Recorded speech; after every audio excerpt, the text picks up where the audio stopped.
अगर देखा जाए तो हमारे सबसे अगर नजदीक कोई ऑब्जेक्ट ब्रह्मांड में मौजूद है तो हमारी पृथ्वी का नेचुरल सैटेलाइट चंद्रमा है। इसलिए नजदीक होने की वजह से वैज्ञानिक जांच करके चांद के बारे में जानना चाहते हैं। भारत ने साल 2009 में चंद्रयान 1 के जरिए चांद की धरती पर जाने के बाद पानी खोज निकाला था। और आपको पता ही होगा कि किसी भी ऑब्जेक्ट पर अगर पानी खोज लिया जाता है तो वैज्ञानिकों के भी दिलचस्पी ऑब्जेक्ट को लेकर बढ़ जाती है। चंद्रयान 1 की सफलता के बाद वैज्ञानिकों ने चंद्रयान 2 को चांद पर ले जाने की प्लानिंग बनाई, लेकिन साल 2019 में इसका लैंडर चांद की जमीन पर नहीं उतर पाया। अब की बार 14 जुलाई 2023 को भारत का चंद्रयान 3 पृथ्वी से निकला था, जिसका मकसद चांद के दक्षिणी ध्रुव वाले इलाके में सॉफ्ट लैंडिंग करके वहां की जांच करना है। लेकिन अब सवाल ये उठता है कि चंद्रयान 3 अब कहां पहुंचा है।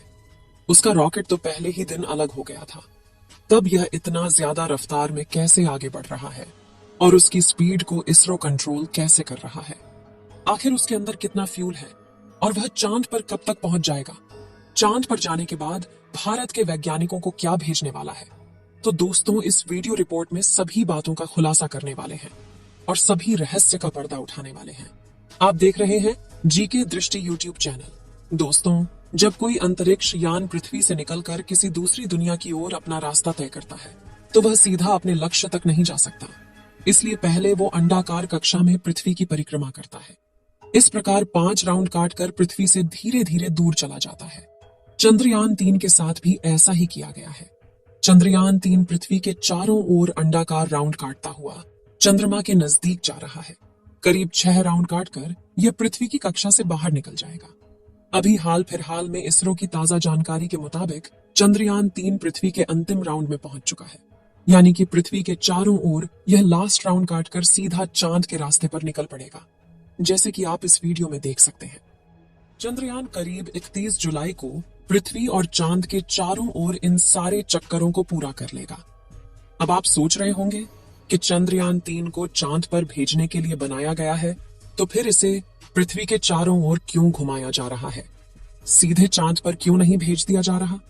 दोस्तों, इसका सीधा सा जवाब है कि चंद्रयान 3 को पृथ्वी के गुरुत्वाकर्षण बल से निकालना बहुत जरूरी है। इसके लिए इसरो खास तरीके का उपयोग करता है, यानी चंद्रयान 3 का पृथ्वी के चारों ओर परिक्रमा करने का चक्कर धीरे धीरे बढ़ता जाएगा और एक चक्कर ऐसा होगा जिसमें चंद्रयान 3 पृथ्वी से काफी दूर और चंद्रमा के नजदीक होगा। लेकिन दोस्तों, यह काम जितना हमें सरल लग रहा है वह इतना भी आसान नहीं है। इसमें कई सारे भयानक एक्सपीरियंस का सामना करना पड़ता है। इसके लिए थोड़ा और इस मुद्दे को गहराई से जानने की कोशिश करते हैं।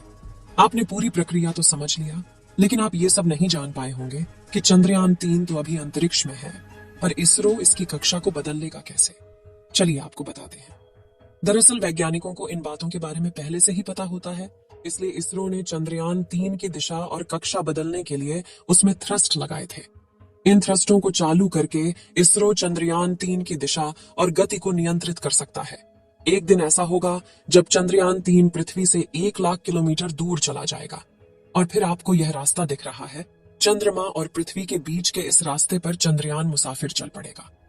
इस रास्ते पर लगभग 5 दिन तक यह यात्रा करके चंद्रमा के नजदीक पहुंचेगा और 5 से 6 अगस्त को हमारा चंद्रयान चांद की कक्षा में प्रवेश करने के लिए तैयार हो जाएगा। यहाँ पर वैज्ञानिक फिर से वही प्रोसेस अपनाएंगे और मॉड्यूल सिस्टम को चालू करके थ्रस्ट के जरिए इसे चांद की दिशा में स्थापित कर दिया जाएगा। राउंड के जरिए धीरे धीरे चंद्रमा के नजदीक चला जाएगा। 17 अगस्त की तारीख को पेलोड लैंडर और रोवर मॉड्यूल से अलग हो जाएंगे और फिर लैंडर और रोवर चांद के अंडाकार कक्षा में आगे आने के बाद वैज्ञानिकों का काम इसकी गति को धीमा करना होगा। इसके लिए चंद्रयान 3 में लगे हुए थ्रस्ट को इसकी गति के उल्टी दिशा में चलाया जाएगा और 23 अगस्त को वह दिन आएगा जब यह चंद्रयान मुसाफिर चांद की सतह पर सफलतापूर्वक उतर जाएगा। वैज्ञानिकों ने किसी भी समस्या से बचने के लिए कई अलग रास्ते की खोज की है। लैंडर और रोवर को पहले से कहीं ज्यादा मजबूत बनाया गया है, जिसमें चंद्रयान 2 जैसी किसी भी गलती के बारे में बचा जा सके। और तो आपको पता है कि भारत में इससे पहले 2 चंद्रयान चांद पर भेजे जा चुके हैं। यह तीसरा मुसाफिर है। चांद पर ध्रुवीय इलाकों में शोध करने के लिए गया है। लैंडर के अंदर से रोवर निकलकर चांद के उस गड्ढे वाली जमीन के ऊपर चलेगा और वहां से कई बड़े बड़े खुलासे करने वाला है। और पूरी दुनिया की बेस्ट एजेंसियों की नजर है, क्योंकि सभी वैज्ञानिक चांद के क्षेत्र से अनजान हैं। आज से पहले जिस देश ने भी वहां पर जाने की हिम्मत की है, उसका मिशन वहां जाने से पहले फेल हो गया। लेकिन इस बार भारत पूरी तैयारी के साथ चांद पर उतरा है। अब आप सोच रहे होंगे कि इसके अंदर ऐसा कौन सा फ्यूल है जो इसे ब्रह्मांड के अंदर चला रहा है। इस समय चंद्रयान 3 अंतरिक्ष में इस रफ्तार से चल रहा कि अगर उसकी कमान में थोड़ी सी भी गलती हो जाए तो फिर बहुत बड़ी दिक्कत हो सकती है। चंद्रयान 3 14 तारीख को लॉन्च हुआ था। उसके 16 मिनट बाद यह पृथ्वी के कक्षा में पहुंच चुका था। और यह भी आपको पता होगा कि अंतरिक्ष यान को पृथ्वी के वातावरण से बाहर निकलने के लिए एक सेकंड के अंदर 11 किलोमीटर की स्पीड हासिल करनी होती है। इतनी स्पीड इस रॉकेट में लगे बूस्टर और अलग अलग इंजन हासिल कर लेते हैं।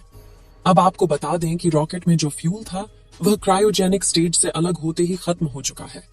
मतलब लॉन्च से केवल 16 मिनट के बाद से ही पूरा का पूरा खेल पूरा हो चुका है। अब चंद्रयान 3 चल किससे रहा है? दोस्तों, इस वक्त चंद्रयान 3 तीन तरह की एनर्जी से चल रहा है। एक तो उसके अंदर फ्यूल भरा हुआ है, दूसरा सोलर एनर्जी और तीसरा बैटरी। फ्यूल की बात करें तो यहाँ पेट्रोल या डीजल का इस्तेमाल नहीं होता। इसमें एविएशन कैरोसिन का इस्तेमाल होता है, जो हवाई जहाज में इस्तेमाल होता है। बल्कि चंद्रयान 3 में भी सैटेलाइट में यूज होने वाला ब्रॉडबैंड हाइड्रोसील होता है। इसको जलाने के लिए नाइट्रोजन ऑक्साइड का इस्तेमाल किया जाता है। और जब पृथ्वी से 1 लाख किलोमीटर दूर चला जाएगा, चांद और पृथ्वी के बीच के सीधे रास्ते पर चलना शुरू कर देगा। और इसी दौरान इसकी स्पीड, जिसे वैज्ञानिक बस्ती के तौर पर जानते हैं, 40,320 किलोमीटर प्रति घंटा से भी ज्यादा होनी चाहिए। क्योंकि धरती की कक्षा से बाहर जाने के लिए यह बेहद जरूरी है।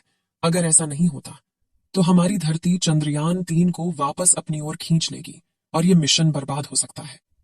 चलिए एक बात और जानते हैं।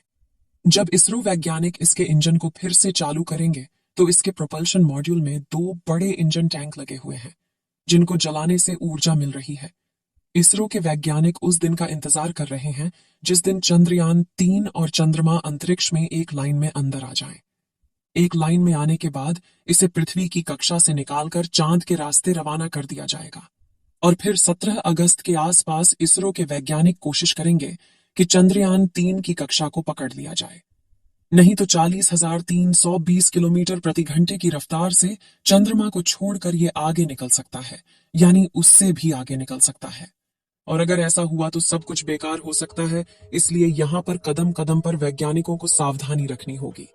चांद की कक्षा में डालने के लिए चंद्रयान के प्रोपल्शन मॉड्यूल में लगे छोटे छोटे इंजन की मदद से चंद्रयान के इंटीग्रेटेड मॉड्यूल को पूरी तरह से विपरीत दिशा में घुमाया जाएगा। चांद की कक्षा पकड़ने पर धीरे धीरे यह चांद के नजदीक चला जाएगा। 23 अगस्त का दिन वैज्ञानिक अंदाजा लगा रहे हैं कि यह चांद की धरती पर दक्षिणी ध्रुव में उतर जाएगा, जहां पर आज से पहले कोई नहीं गया है। यहाँ तक कि बड़ी बड़ी स्पेस एजेंसी के अंतरिक्ष यान भी इस जगह पर आते ही गिर जाते हैं। वहां पर भारत का यह मुसाफिर चंद्रयान उतरने वाला है। चांद का दक्षिणी ध्रुव ऐसा इलाका है जहां पर गड्ढों की भरमार है। कुछ गड्ढे तो सैकड़ों किलोमीटर गहरे और सैकड़ों किलोमीटर चौड़े हैं। चंद्रयान 3 मिशन में दिलचस्पी इसलिए भी बढ़ जाती है क्योंकि आज से पहले वहां पर केवल ऑर्बिटर पर ही जानकारी ली गई है। अभी तक किसी भी रोवर ने वहां से जानकारी नहीं भेजी है, इसलिए अब भारत ने अपना मिशन वहां पर भेजा है। और जब वहां पर उतरेगा तो वहां पर मौजूद नई नई चीजों के बारे में पता चलेगा। हो सकता है चांद के इस भाग में आम इंसान के फ्यूचर में काम आने वाली कोई बड़ी एनर्जी सोर्स के बारे में पता लग सके, जो आज पेट्रोल और डीजल बहुत बड़ी जरूरत बन चुके हैं।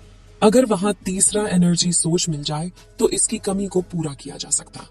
चलिए दोस्तों, इस वीडियो को यहीं पर खत्म करते हैं। इस वीडियो को एक लाइक जरूर करें और अपने मित्रों तक इस वीडियो को शेयर करें ताकि उन्हें भी जानकारी मिल सके। और अपने भरोसेमंद चैनल को सब्सक्राइब जरूर करें और बेल आइकन को ऑल पर सिलेक्ट करना बिल्कुल ना भूलें। मिलते हैं किसी और नॉलेजेबल वीडियो के साथ। वीडियो को अंत तक देखने के लिए धन्यवाद।